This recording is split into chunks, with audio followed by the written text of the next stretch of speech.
코스닥은 버블이에요. 버블 구간에 들어왔다고 봅니다. 근데 뭐 버블이라고 해서 당장 터진다는 건 아니에요. 이게 더 갈 겁니다. 그래서 코스닥은 이제는 밸류로는 좀 설명하기 어려운 구간은 분명한 것 같습니다.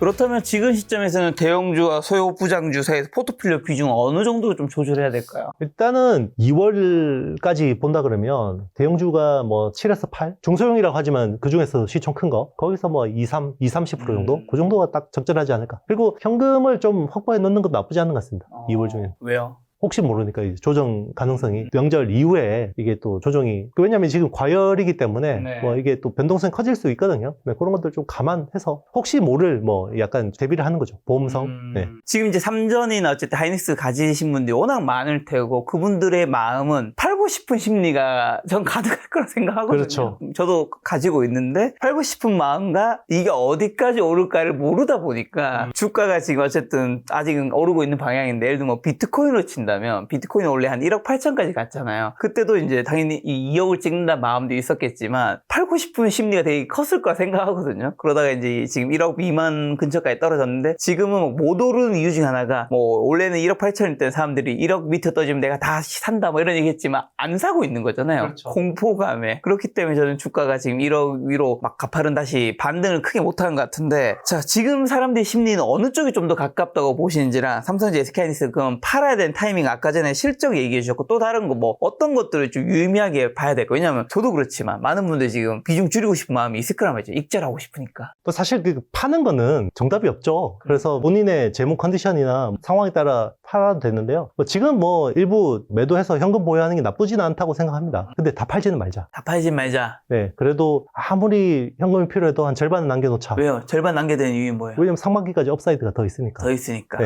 그러니까 이제 비트코인하고 다른 게 비트코인은 펀더멘털이라는 게 없는데 지금 메모리 반도체가 가격이 더 올라갈 것 같잖아요. 그렇죠, 그렇죠. 네. 그러면 이제 더 올라갈 거라고 보면 뭐 상반기까지는 끌고 가도 되는 거죠. 그리고 그거보다 좀 더 단기로 보신다 그러면 저는 1분기 실적 발표 전까지는 왜냐면 1분기 실적이 매우 잘 나올 것 같지 않습니까? 그 전까지는 더 업사이드가 있겠죠. 어떻게 보면 지금은 이 주가보다는 이 가격이 계속 올라가는 그 상황에서는 쉽게 내 주식을 던지지 말자. 어차피 주가는 맞출 수 없는 거지만 어쨌든 가격이 오르는 거는 그 기업의 굉장히 이익으로 이어지는 건 확실한 거니까. 그럼요. 그러니까 이렇게 빅사이클을 여러분들 인생에서 아마 경험을 해보시지 못하셨을 거예요. 잠깐만 이전과 빅사이클 비교했을 때 지금이 제일 빅사이클이에요? 역대급입니다. 제가 그래도 반도체 산업을 한 20년 봤는데 20년 중에는 네. 역대급. 역대급입니다. 다음에 또 이 정도 역대급이 AI 다음에 사실 뭐가 올지 모르기 때문에 그렇죠. 언제 올지도 모르겠네요. 그렇죠. 그런데 내가 그 빅사이클에 빨리 내린다? 그게 더 리스크가 있지 않을까요? 그럼 옛날에 이제 그런 빅사이클이 있은 다음에는 항상 삼성전자 SK하이닉스는 주가는 이제 떨어지게 되는 건지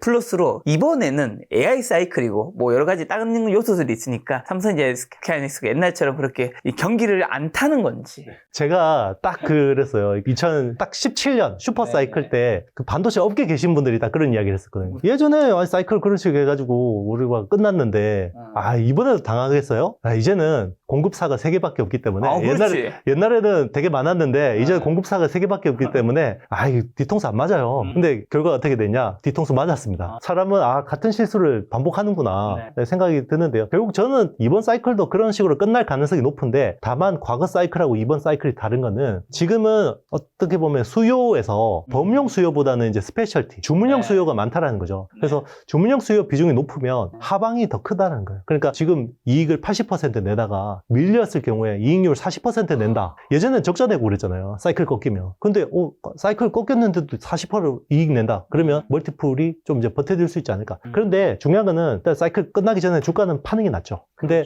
그 사이클이 제가 보기에는 아직까지는 뭐 지속될 가능성이 더 높지 않나 생각합니다. 혹시 혹자는 또 그런 얘기도 하는데 이것도 공감하시는지요? 그 삼성전자랑 뭐 마이크론이라든가 TSMC 뭐 기타 반도체 만드는 회사들이 예전에 치킨 게임을 하다가 이제 살아남은 회사가 몇 개 없는 거잖아요. 그래서 그렇죠. 이 기업들이 사이클을 타게 되면 돈을 굉장히 많이 버는 건데 지금 AI도 그 AI를 원하는 빅테크들이 AI 이제 치킨 게임 중이다. 그래서 이들이 내릴 수가 없다. 내렸다가는 그 기업 자체가 나중에 존망이 없어지기 때문에 그래서 이 기업들이 나중에 결국에 내리게 되는 순간 어느 AI 기업이 한쪽으로 이제 쏠리게 되면 그때부터는 정말 오히려 위험해질 수 있다. 이런 얘기하는데 이거 공감 가세요?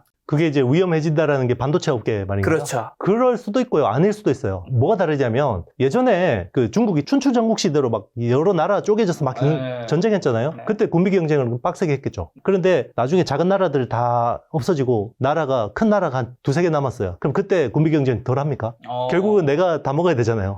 진 나라가 돼야 되잖아요, 내가. 그렇죠. 그러면 어떻게 돼요? 그때 더 가열차게 군비 경쟁하죠. 그 군비가 뭡니까? 반도체인데. 제가 보기에는 뭐 시장이 심리적으로는 한번 충격받을 수 있겠지만 실제로 그 뭔가 위너가 확연해지기 전까지는 어쨌든 위너가 확연해지면 그때부터는 진짜 안 좋을 수 있겠네요. 그럴 수 있죠. 이미 게임이 끝난 거니까. 자, 그리고 또 반도체께서 유리 기판이 플라스틱 기판을 대체할 확실한 미래 기술로 주목받고 있는 이유는 뭘까요? 반도체가 연결이 너무 많아져요. 그러니까 지금 우리가 AI 인프라라고 하면 그냥 뭐 GPU 네. 몇 장, 뭐 수십 장 연결해서 쓰는 게 아니라 수만 장, 수십만 장, 수백만 장 연결을 쓰죠. 연결이 많아진다라는 건요. 칩하고 칩, 그리고 서버하고 서버, 데이터 센터하고 데이터 센터 간의 연결이 많아진다라는 거거든요. 특히나 이제 기판이라는 거는 칩하고 칩을 연결해야 되는데 기존의 동종 칩이 아니라 이종 칩. 그러니까 프로세서하고 메모리 같은 것들을 연결해야 되거든요. 그러면 연결하기 위한 기판이 사이즈가 점점 커져야 돼요. 근데 기존에 연결하는 기판들은 플라스틱 기반이잖아요. 플라스틱은 이게 열을 받으면 휘입니다. 열을 받으면 휘면 문제가 뭐냐면 그 위에 실장되어 있는 칩들이 휘어지면 이게 떨어지고 불량이 나겠죠. 그러니까 이게 면적이 커지더라도 계속해서 딱 팽팽하게 잘 버틸 수 있는 그게 이제 유리기판이고요. 그리고 유리라는 머티리얼 자체가 플라스틱보다는 열을 잘 배출해주고 그리고 이제 뭐 유전 유리나 이런 것들도 유리하기 때문에 신호 속도도 빠르고 그런 장점이 있죠. 다만 유리는 잘 깨지니까 이게 제조 핸들링하기는 굉장히 어렵다. 자, 삼성전기와 SKC가 주도하는 유리 기판 시장이 그러면 단순 테마를 넘어 실질적인 매출로 이어진 시점은 언제일까요? 조만간 아마 네. 이제 양산품들이 나오지 않을까 생각합니다. 특히나 SKC 앱솔릭스 같은 경우는 최근에 샘플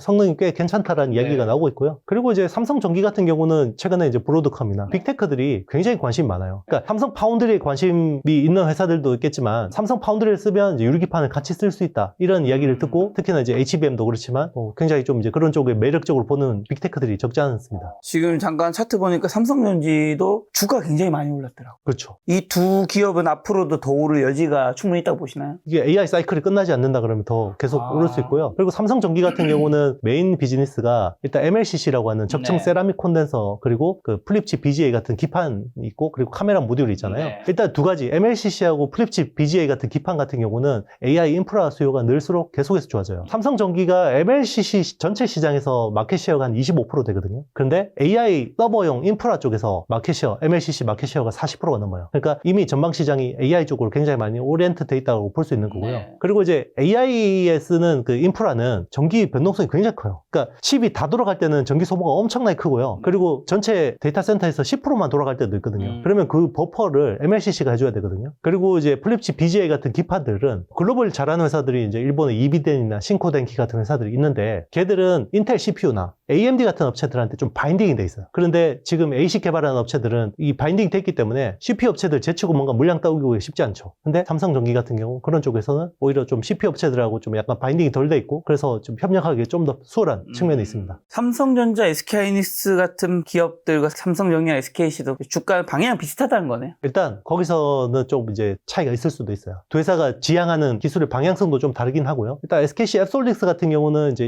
인터포저하고 그 밑에 있는 서브스트레이트를 같이 이제 하나로 통일해서 좀 쓰려고 하는 쪽으로 기술이 가고 있거든요. 물론 이제 개발을 훨씬 그 전부터 오래 했기 때문에 좀 더 이제 뭐 유리한 측면도 있고 삼성전기 같은 경우는 기본적으로 삼성전자라는 뒷배가 있잖아요. 그러니까 삼성전자에서 파운드리하고 좀 뭔가 시너지를 낼 수 있는 그런 부분들이 있고 그리고 이제 설계나 이런 것들이 또 되게 중요한 역량인데 그런 쪽에서도 또 그 삼성전자하고 또 협력하면서 또 잘 할 수 있고 그리고 이제 삼성전기 같은 경우는 밸류체인 후방 산업들이 있잖아요. 기존에 삼성 디스플레이에 있는 유리기판 하는 회사들이 보통 디스플레이 관련된 비즈니스를 하는 회사들이 되게 많은데 기존에 삼성 밸류체인에 있는 애들이 그런 쪽이 되게 많잖아요. 근데 SK그룹 같은 경우는 하이닉스는 그냥 반도체 쪽 밸류체인만 있고 디스플레이 쪽은 좀 아무래도 상대적으로 취약하기 때문에 삼성전기가 그런 부분에서 조금 유리한 지점이 있지 않나 생각합니다. 또 엔비디아가 장기 기억을 위해 낸드 플래시를 강조하기 시작한 ICMS 컨셉이 메모리 시장에 던진 충격은 뭘까요? 그동안의 낸드 플래시 컨셉, 그러니까 낸드 플래시, 특히나 SSD라고 하죠. 솔리드 스테이트 드라이브라고 하는 거는 가성비의 관점으로 봤어요. 철저하게. 그동안에는 AI 인프라에서 스토리지라고 하는 건 대부분 하드디스크 드라이브를 주로 썼거든요. 하드디스크 드라이브를 썼는데 여기에 콜드 데이터를 저장해야 될 게 굉장히 많죠. 그런데 근데 이게 SSD 가격이 점점점 싸지니까 네. HDD랑 원래는 한 4, 5년 전만 해도 거의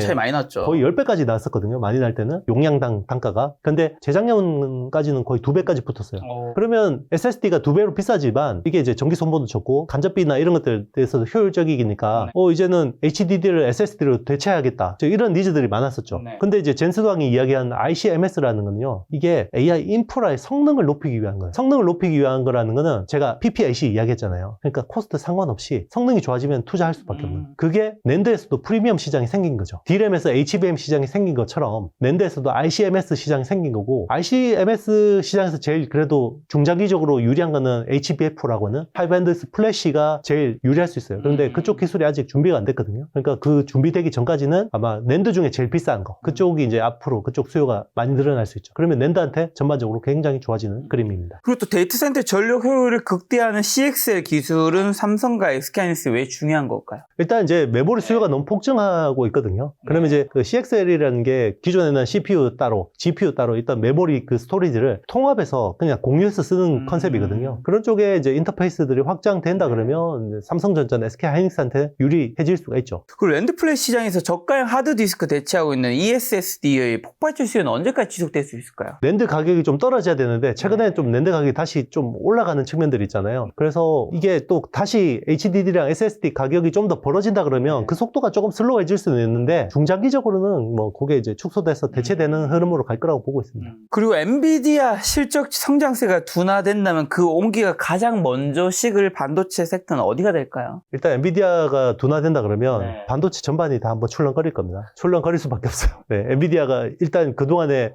장기적으로 주도해왔던 대장주였기 때문에 그렇죠. 충격이 있을 수 있는데 그런데 엔비디아가 그렇게까지 뭔가 실적이 악화될 요인이 있을까? 저는 뭐 상상이 되지는 않습니다. 아직까지는. 현재까지는 그런 분위기의 조짐은 전혀 없었나요? 네, 없습니다. 지금은 그냥 만드는 족족 팔리는 상황이라. 다만 그거는 있죠. 원래는 AI 혁명 이전까지 실적하고 이후 실적 보면 이게 기저 효과가 워낙 크니까 뭐 분기당 뭐 성장률이 260%씩 막 나오다가 이제 이게 시간이 지나니까 이제 역기저 효과 때문에 그게 줄어든 거지 성장을 못하는 건 절대 아니거든요. 자, 많은 분들이 이제 반도체 투자를 이제 고민하시고 아니면 투자하시는 분들 이제 걱정하시는 분들 이 영상 보고 있을 텐데요. 가장 큰 걱정 이런 거겠죠. 반도체 주가가 역사적 고점 부근에 있는데 거기서 고점도 넘어섰죠. 대부분. 밸류에이션이 버블이 아닐까. 이런 생각하시는 분도 있을 텐데 그게 아니라고 생각하신 이유 마지막에 좀 정리 한번 해주신다면요. 일단 뭐 삼성전자, SK하이닉스 네. 같은 경우는 실적이 뒷받침되기 때문에 버블이라고 볼 수는 없어요. 과열이라고 이야기하는 게 맞죠. 그래서 뭐 그게 코스피 5천을 주도했던 것도 결국은 반도체 이익. 그러니까 어느새 코스피 5,500이에요 지금. 그렇죠. 무섭다는 생각이 듭니다 요즘에. 그게 우리 상장사 전체 이익이 연간으로 한 200조 나오면 대박이라고 했었어요. 몇 년 전까지만. 근데 올해 지금 상장사 전체 이익 전방치가 지금 400조가 넘어요. 그러니까 지수가 2배로 가도 지금은 이상하지 않은 겁니다. 다만 코스닥은 버블이에요. 버블 구간에 들어왔다고 봅니다. 근데 뭐 버블이라고 해서 당장 터진다는 거 아니에요. 이게 더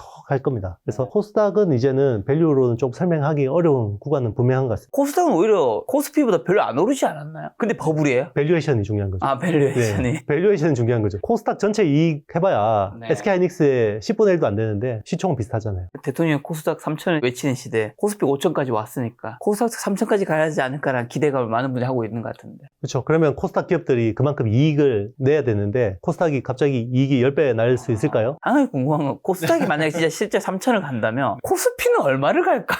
코스피는 당연히 지금에서 멈춰있지는 않겠죠. 뭐 1만은 가 있지 않을까요? 알겠습니다. 반도체 투자할 때 혹시나 그래도 지금 뭐 굉장히 좋게 보시지만 그래도 뭐 투자 유의사항이나 뭐 그래도 주의사항 지금 어쨌든 많이 오른 건 사실이니까 그것만 한마디 주고 가신다면요. 상반기까지는 기회가 많아요. 그렇지만 이제 지금은 여러분들이 영상을 보시는 시점은 좀 과열이라는 것도 분명하고요. 그래서 지금은 그 삼성전자, SK하이닉스를 못 가지신 분들이 포모가 있어요. 그래서 ETF나 이런 것들을 통해서 매수 적극적으로 그리고 그동안 주식 한 번도 안 내셨던 분들이 이제 시장으로 들어오고 있는 시점이기 때문에 약간 이제 버블의 조짐이 있다라고 볼 수도 있죠. 그렇기 때문에 절대 조급하지 말고요. 포모 때문에 또 매매를 또 너무 거칠게 하지 않도록 그렇게 잘 하시면 오르든 내리든 이제 분할로 약간 물량을 모아 가신다 그러면 된다면 저는 상반기까지는 충분히 기회가 있다. 상반기까지는 괜찮을 것 같다. 그 투자에 도움이 되는 책으로 또 추가하신 책이 되게 많이 있는데 지금 이 시점에서는 책 본인이 추가하신 것 중에 뭐 한두 권 정도 읽으면 좋을까요? 제일 최근 책이 낫죠. 작년에 내놓은 AI 텐베거 투자라는 책에서 AI 변곡점에서 이제 어떻게 투자를 해야 되는지 네. 제가 썼고요. 이제 지금 또 새로운 책을 집필 중인데 또 그새 네. 이 사이클 놓치지 않겠다. 네. 이 업데이트를 안 하면 큰일 나겠더라고요. 그래서 너무 많이 빨리빨리 바뀌니까. 네, 맞아요. 그래서 1년 만에 다시 내는 건데 이번에는 네. 버블 시대에서 어떻게 AI 투자를 해야 되는지 언제 나오나요? 한두 달 안에 나올 것 같습니다. 한두 달에 나오면 가장 빠르게 김작가 TV에서 대표님 출연시켜서 좋은 이야기 또 한번 들어볼 시간 가지도록 하겠습니다. 오늘 만난 손님은 이용수 대표님이었습니다. 지금까지 소중한 시간 함께해 주셔서 정말 감사합니다. 오늘도 김작가였습니다. 고생 많으셨습니다. 네, 감사합니다.